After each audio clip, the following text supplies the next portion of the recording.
C ನಾಳೆ budget ಮಾಡಲಿ, ಆಮೇಲೆ ನಾನೇ ನಿಮಗೆ ಕರಿತೀನಿ, ಯಾಕೆ ಮಾಡ್ತೀನಿ. ಓಕೆ,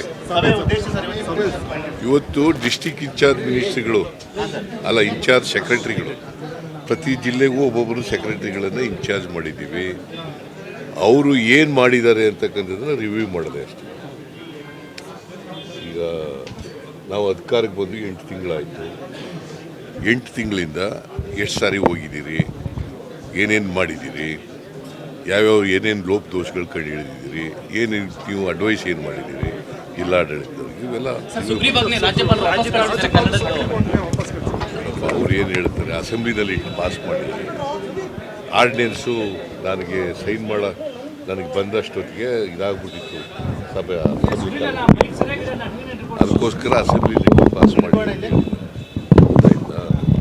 ನಾವು ಆರ್ಡಿನೆನ್ಸ್ ಮುಂಚಿತವಾಗಿ ಕಳಿಸಿದ್ದು, ಬಟ್ ಅವ್ರಿಗೆ ಸೈನ್ ಮಾಡೋ ಅಷ್ಟೊತ್ತಿಗೆ ಅಸೆಂಬ್ಲಿ ಕರೆದ್ಬಿಟ್ಟಿದ್ದು, ಅದಕ್ಕೆ ಅವ್ರಿಗೆ ಕಳಿಸಿದ್ದು. ಏನು ಬೇರೆ ಇನ್ನೇನು ಹೇಳಿಲ್ಲ ಅದರಲ್ಲಿ. ಅಧಿವೇಶನದಲ್ಲಿ ಪಾಸ್ ಮಾಡ್ತೀರಾ ಸರ್?